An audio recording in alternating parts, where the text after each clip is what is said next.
Nagsilbing simbolo ng pag-asa at inspirasyon si Attorney Karen Quezea Leal Galaroza matapos hirangin bilang isa sa mga bagong abogado ng bansa sa 2025 bar examinations sa kabila ng kanyang kondisyon na level 1 autism at ADHD. Sa isang eksklusibong panayam, inamin ni Galaroza na hindi naging madali ang kanyang paglalakbay dahil sa mga hamon. Ngunit pinatunayan niyang kayang lagpasan ng anumang limitasyon basta't may tamang suporta at determinasyon. Ayon kay Attorney Galaroza, nadiskubre lamang ang kanyang kapansanan noong nasa law school na siya, kung saan madalas niyang maranasan ang hirap sa pagpoproseso ng impormasyon at verbal na komunikasyon. Bilang nagtatrabaho, sabay nag-aaral, hinarap niya ang puyat at makakapal na libro sa tulong ng kanyang support system na binubuo ng mga kaibigang abogado at pamilya.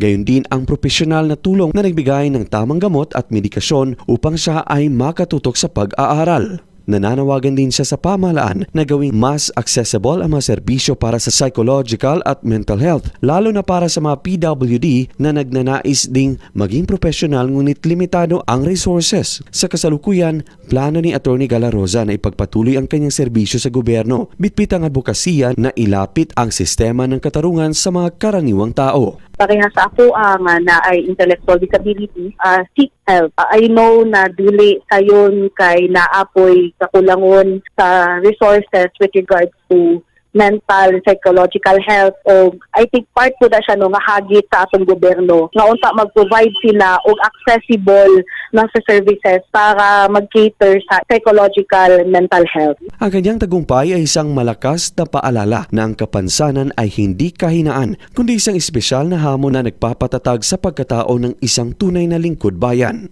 Luigi Alan Tutor, NDBC, Bida Balita.